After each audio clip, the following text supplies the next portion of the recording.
Hello and welcome to CTV News Across Canada for Friday, November 7th. We've got the top local stories from coast to coast, stories that affect you and the country. Thanks for joining us. Danushka Wickramasinghe, the lone survivor of Ottawa's worst mass murder in recent memory, leaving court after the man he welcomed into his home pleaded guilty to killing his family and a friend. The offender's callous and shocking actions are inexplicable and unimaginable. Fabio de Zoysa pleaded guilty Thursday to 4 counts of first-degree murder, 2 counts of second-degree murder, and 1 count of attempted murder. It was March 2024 when 6 people were found dead inside this Barrhaven townhome on Barrhaven Drive. Wickramasinghe's wife, Darshani Ekaniga, was stabbed to death. Their 4 children, 7-year-old Anuka, 4-year-old Ashwini, 3-year-old Renaya, and 2-month-old Kelly were also killed, along with Gamini Amarakun, a family friend, who leaves a wife and 2 young children without a father. According to the agreed statement of facts, de Zoysa was broke and he originally purchased the knife used in order to take his own life, but told a homicide detective he was too weak to do it and then plotted the murders. "'Cause I couldn't pay rent, I couldn't do anything. They've been nothing but good to me. It's nothing personal. I didn't know what to do." Court heard that after the murders, de Zoysa was scrolling TikTok. He never called 911 and stayed in the house with the bodies for hours, even calling Danushka asking what time he would be home and then attacking him once he arrived.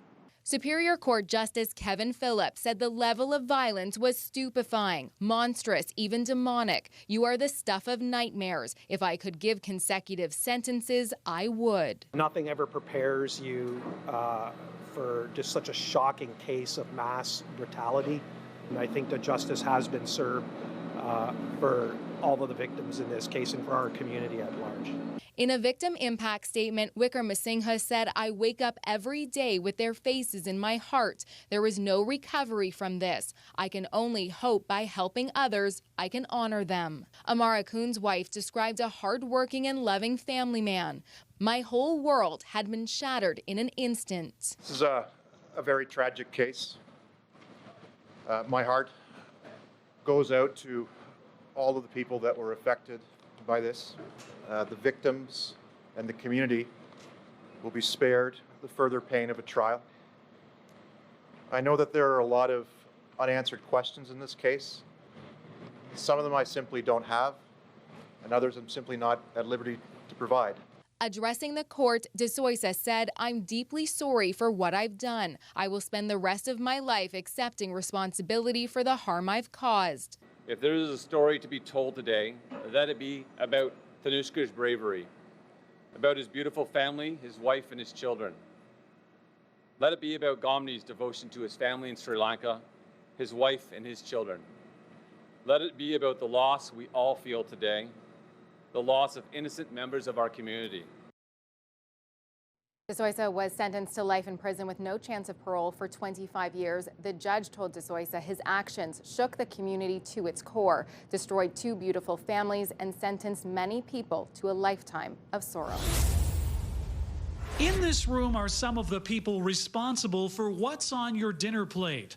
They are farmers, politicians, activists, academics, and agri-food business leaders. All are here at the request of the Middlesex London Food Policy Council. What we want to do is understand better, from their point of view, what would it take to really improve resilience in the sectors to ensure that more people are getting fed by healthy, locally sourced, resilient food. Improving access to fresh food for those facing hardship is only part of the mandate.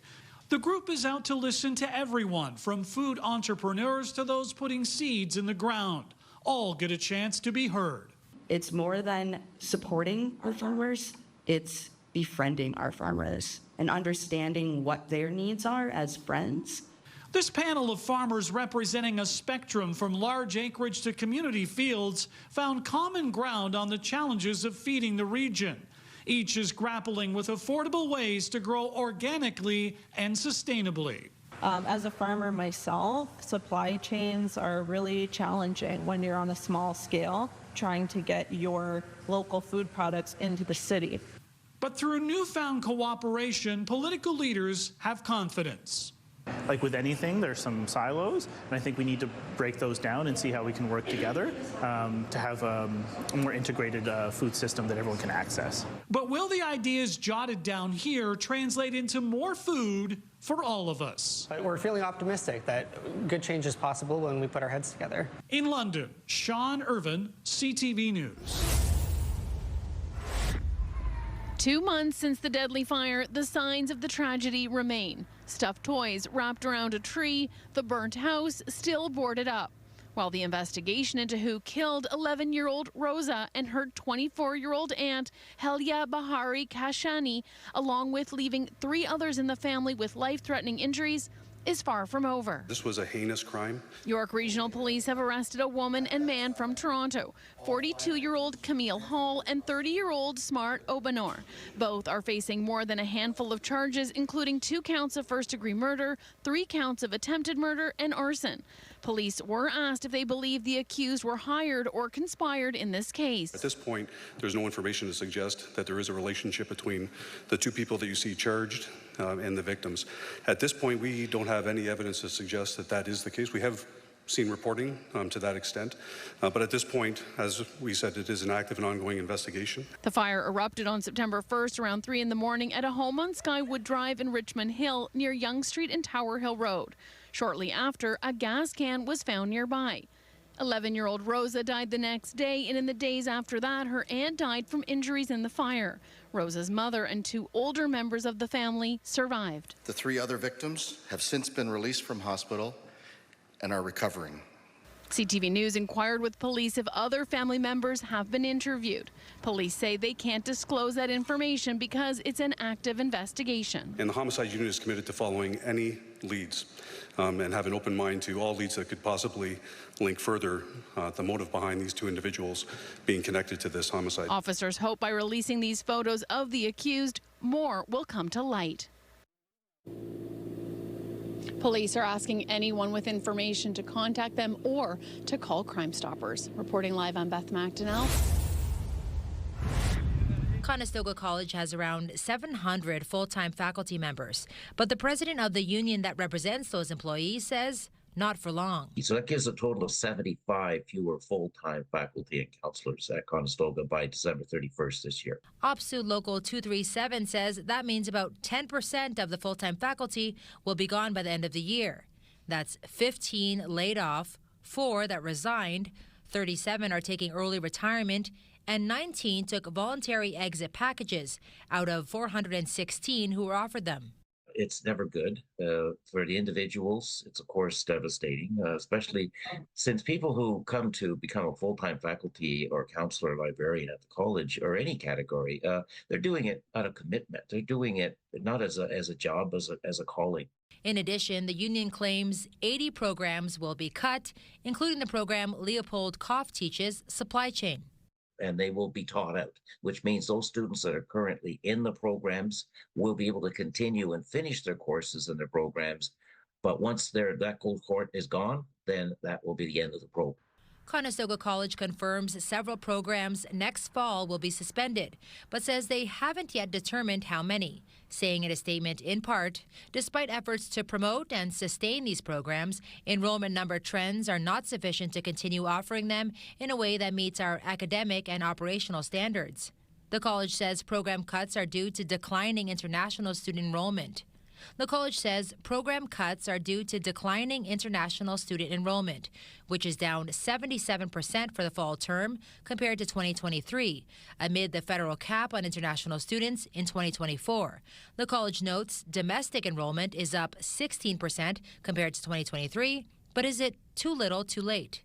Unfortunately, while the international students were the number one focus, they technically, I guess, they turned their back on domestic students. And then, as we know, it's easier to retain a customer if you do the right things than it is to try to recover customers you've lost. The college did not confirm or deny the loss of 75 full-time faculty, but did stress that program cuts are not made lightly and reflect the college's commitment to maintaining quality. Well, the colleges have to survive.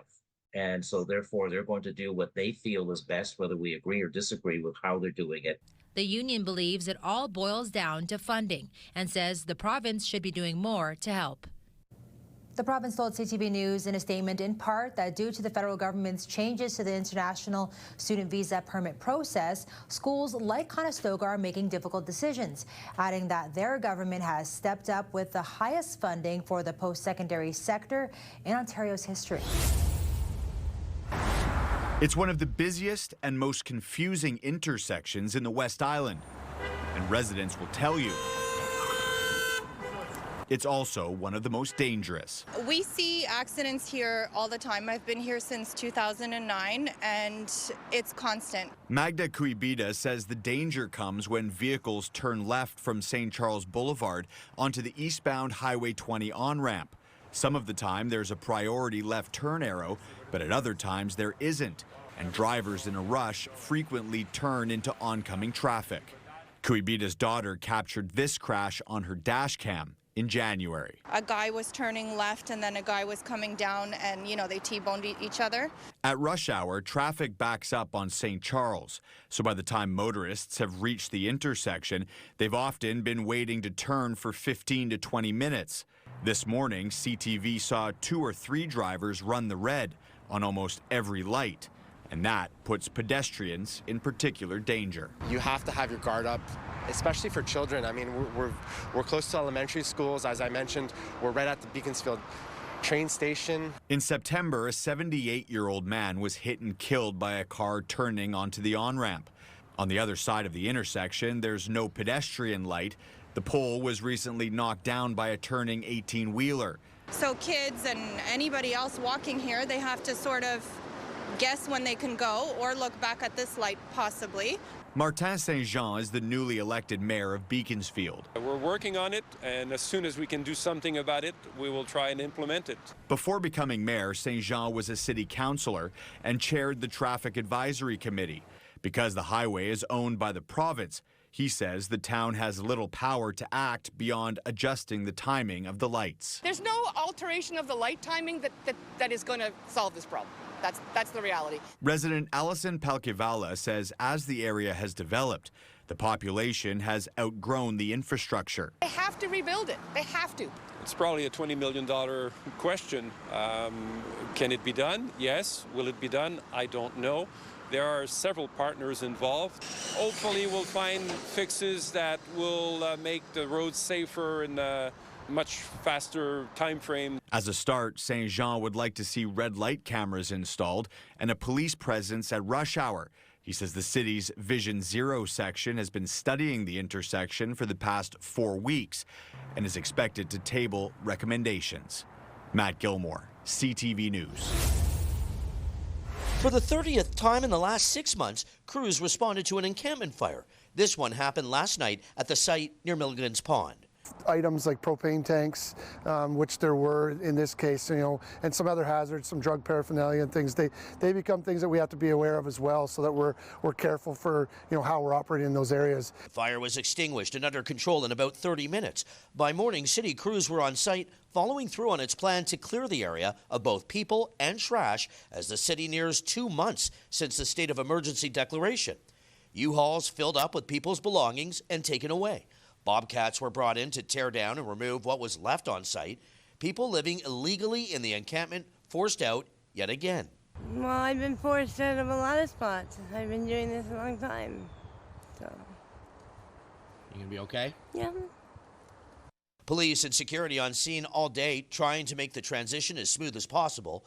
Many people and organizations rushing down this morning to see if they could offer any kind of help to those in need. Yeah, so I showed up this morning because I have some friends who are staying in the encampment and I wanted to get them breakfast as well as connect with them about where I can find them after this eviction. Trying to find out where people are going so that we can continue to help them because the weather's getting colder, so they're going to need some support. Barrie's mayor says the encampment closure is part of the city's plan to clean up the community and hopes people take up the offer of help. This is the last major encampment that stands inside of the city of Barrie, and I'm really excited that there's been so many folks that have accepted support and help out of there. So for now, the area remains under the watchful eye of security. The city says it's not clear just how long the cleanup will take, but says the area will remain off limits to everyone until further notice.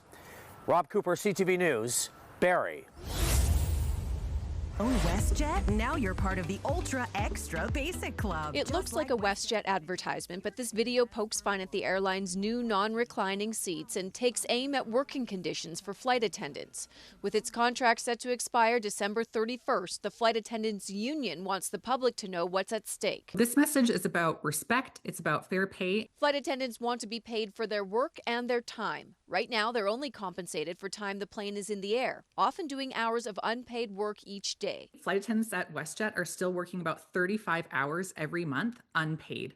That means, especially for the new flight attendants, often when you factor in those unpaid hours, they're not even making minimum wage. The federal NDP has introduced a bill to end unpaid work by flight attendants, but experts say the clock is ticking if WestJet and the union don't reach a deal. Which one of these will reach home plate before the other? Whether we go on a strike with flight attendants on WestJet or does the legislation, get passed? WestJet, spring break, iffy.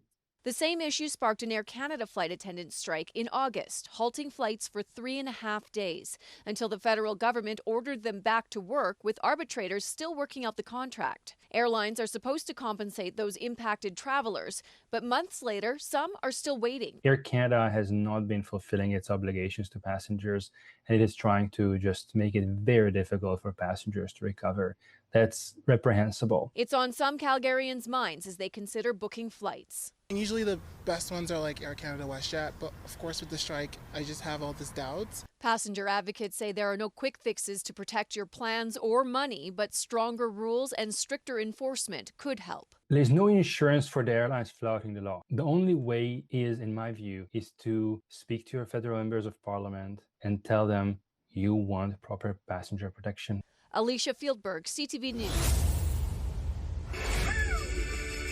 For the first time in Canadian waters, Neil Hammerschlag has successfully tagged a free-swimming great white shark with a satellite tracking device. What we're trying to do is study the natural behavior of sharks, try to be least invasive as possible, try to not stress the sharks out at all. Traditionally, sharks had to be captured before a monitor could be mounted on their dorsal fin. So this was actually the first shark we tagged. In total, Hammerschlag and his crew have tagged 6 great whites in Nova Scotian waters. We're really trying to understand the population status of these sharks and monitor their population status over time. But we also want to know, in areas where they're occurring here in Nova Scotia, what they're doing, why they're here, what's significant about Nova Scotian waters to these sharks.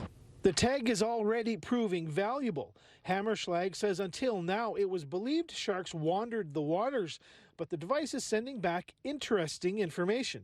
And they're highly mobile, not really aggregating anywhere, but the place that we tagged it, which was off of southwest Nova Scotia, some of these offshore islands, the shark has shown extreme high residency there. It's spending a lot of time reusing this area, pointing to the spot as a critical habitat. All this is important data for shark researchers. There's not many places in the world left where you can actually go out and see great white sharks or that are great white shark hotspots. Really, you're thinking now Australia, New Zealand, and now Nova Scotia. The tags that are mounted on the shark's fins aren't permanent and will fall off in a few weeks. These sharks tend to be here from summer until late fall. Neil Hammerschlag says many will come back to what's becoming very important habitat for great white sharks. Jonathan McGinnis, CTV News, Halifax. People who come to the emergency shelter section of Pimatuwin often transition into more permanent housing at the same facility, where they can access an array of supports. I would say our capacity is almost always full. We are always cycling people. Carrie Cardinal says many of her staff have experienced homelessness and addiction, which helps build trust with clients, a vital ingredient to address complex problems. You don't really know what those solutions are until you build those relationships with people and get to know them and find out what their needs are. Are you able to do that in a day shelter project? I'm not sure. Cardinal is skeptical about City Council's $1 million move to create day shelter spaces ahead of winter weather. She'd rather see that money go towards programs proven to get people housed. I wouldn't consider it a solution to what's going on right now on our streets. Mayor Andrew Knack says the day shelters are intended to give people somewhere safe and warm to spend time other than libraries, parks, or transit centers. Too many neighborhoods are feeling the impacts of growing homelessness. and the pressure it places on residences and businesses. Minister Jason Nixon says there's no need for day shelters in Edmonton. It is the rules that shelters must be open 24 hours a day, 7 days a week. In a statement responding to Nixon, Mayor Knack says in order to address the concerns raised by Edmontonians, we want to provide additional support on top of the work being done by the provincial government. It's just the first step of a stairwell, right? You have to get to the top, and that day shelter is the first step. Homelessness advocate Mark Charrington says the spaces could be a game changer, but the details matter. He says day shelters can be as simple as a warm room with some snacks and coffee, or a hub with all sorts of supports and resources. And I have enough trust with our city council to do it right, keep the religion out of it, and keep the enforcement out of it, and people will come. City staff are currently consulting social agencies to find the best model for the money. They also plan to evaluate the program down the road to determine whether it made a meaningful difference. Jeremy Thompson, CTV News, Edmonton. These hockey players don't just have ice in their veins. The Humboldt Broncos are taking part in the Fall Get Together Challenge, a national campaign that encourages group blood donations. And this team is turning it into a fun way to bond off the ice. The unique team bonding, we don't get to do much off the ice, so I think this is something that really gets the guys together. It's awesome. Seeing all the guys' different reactions to it is pretty funny, and it makes a good time. The Broncos head coach says, along with team building, it's a way to honor the life-saving role blood donation played after the 2018 bus crash. There were so many people that helped out during that crash time that we got to do our part now, and it's no matter what, that's never going to change. Blood donation has become a tradition the Broncos proudly continue. It's such a privilege to play for the Broncos, and this is a big tradition, especially after the 2018 team and that tragedy. So I think it's really important to honor those guys and represent our organization in that sense. Canadian Blood Services says the team's donation helps inspire others to give blood, something that's vital in saving lives. There is no substitute for blood. Donated blood only lasts 42 days. So imagine going to your fridge and needing your fridge refilled. That's the way it is. But the difference is patients' lives depend on this. So we have to have blood. CBS says about 5,000 appointments need to be filled each month in Saskatchewan to meet hospital demand, and is encouraging the public to consider donating. And for anyone feeling nervous, one player says there's nothing to worry about. They make it pretty comforting here, and it doesn't cause any nerves at all. Stacey Hine, CTV News, Saskatoon.